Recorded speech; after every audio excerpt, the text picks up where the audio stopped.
Allahu Ekber.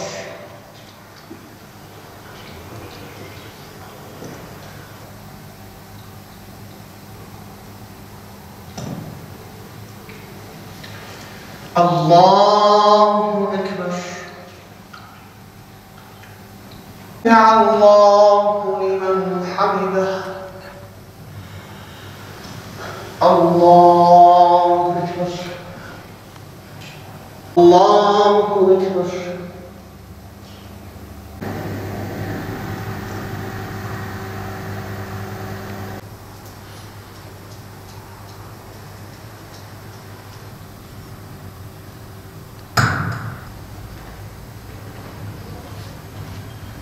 أعوذ بالله من الشيطان الرجيم بسم الله الرحمن الرحيم فإذا جاءت الطامة الكبرى فأما من طغى وآثر الحياة الدنيا إلى ربك منتهاها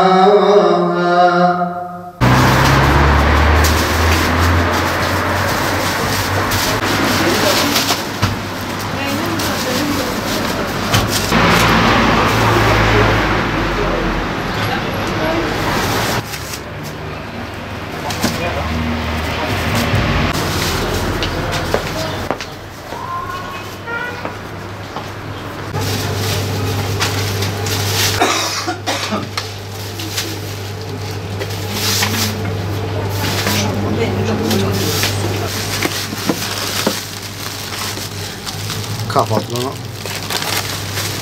peynir,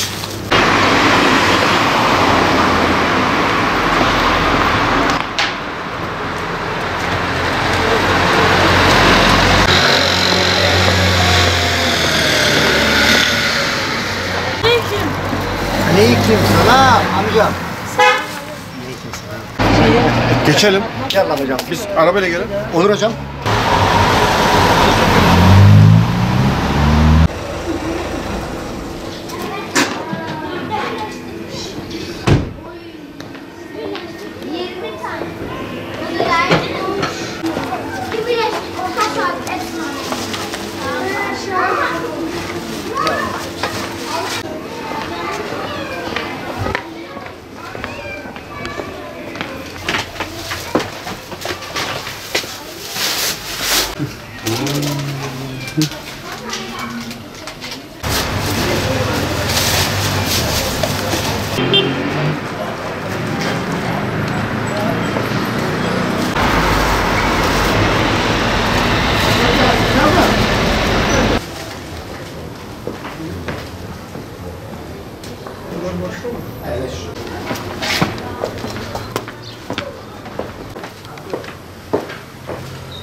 Eşiniz He, ne yapıyor?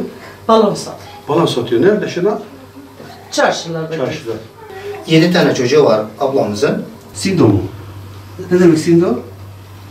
Sindof. Sindov. Nasıl? Al bakalım. Al bakalım. Ama sen al. Sündüz. Tabii küreselleşen dünyada dünyanın tüm cazibesiyle üstümüze geldiği ve bizi bir takım değerlerden ederek garipleştirdiği ve yalnızlaştırdığı, bu garipliğin ve yalnızlığın etkisiyle insanın avunma alanı olarak da dijital materyalleri seçmiş olduğu enteresan bir çağda yaşıyoruz. Tabii dijital materyallerle kendisini avutmaya çalışan insan ruhu, kalbi doyuma kavuşmadığı için, doyuma erişmediği için agresifleşiyor, gerginleşiyor, kaos ve kargaşa yaşanıyor. Tabii her şeyi bir tarafa bırakarak, bir kenara iterek öncelikle insanın sakinleşmesi gerekiyor. Geçmişiyle muhasebe etmesi gerekiyor. Allah'ın vermiş olduğu nimetleri yeniden tekrar hatırlaması gerekiyor. ve bu nimetlerin hakkını eda etmesi gerekiyor. Yani manevi bir atmosfer ve iklime ihtiyacı var insanoğlunun. Tabii manevi atmosfer ve rahmet iklimi derken asr-ı saadet dönemine bakmış olduğumuz zaman Allah Resulü Aleyhisselatü Vesselam'ın gündelik hayatın merkezine hep camiyi inşa etmiştir. Ve o camiyle hayat ihya olmuştur. Bilgi, hikmet, marifet, nezaket, zerafet, incelik, yardımlaşma, dayanışma, tevazu dediğimiz kavramların hepsi camilerden neşet etmiştir. Tabii camiler demin söylemiş olduğunuz gibi sadece namaz kılınan, ibadet edilen, tesbih çekilen, dua edilen yerler değil. Toplumda ortaya çıkan sorunların çözümü için kafa yorulan, o sorunlara kayıtsız kalınmayan, o sorunların çözümü için katkı ve öneri sunabilen üretim merkezleri olmalıdır. Yani camilerin fonksiyonel özellikleri vardır.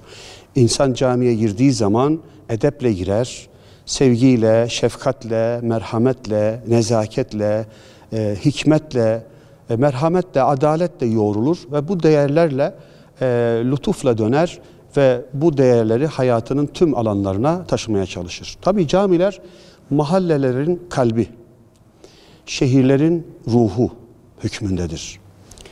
Ve bu ümmetin umududur camiler. Yani bir yerde işe başlanılacaksa, hayata çeki düzen verilecekse camilerden başlanılmalıdır. Cami kişinin düşüncesi ve ameli arasındaki dağılmışlığı toparladığı için cami adını almıştır. Hademe-i hayrat yani din gönüllüsü olan İmam Hatip de bu dağılmışlığın toparlayıcısı olma rolünü kendisine paye olarak biçen, çoraklaşmış gönülleri vahyin bereketiyle sulayan adam demektir. Camiler minaresiyle tevhid, ezanıyla hürriyet, minberiyle hikmet, vaaz kürsüsüyle mektep, mihrabıyla bilinç, saf düzeniyle eşitliği sağlayan ilim, irfan ve medeniyet beşiği müstesna alanlardır. Huzur bulduğumuz hayatımızın en anlamlı anlarının geçmiş olduğu zaman dilimleridir. Camilerimizin hayatımıza katkısı çok büyüktür.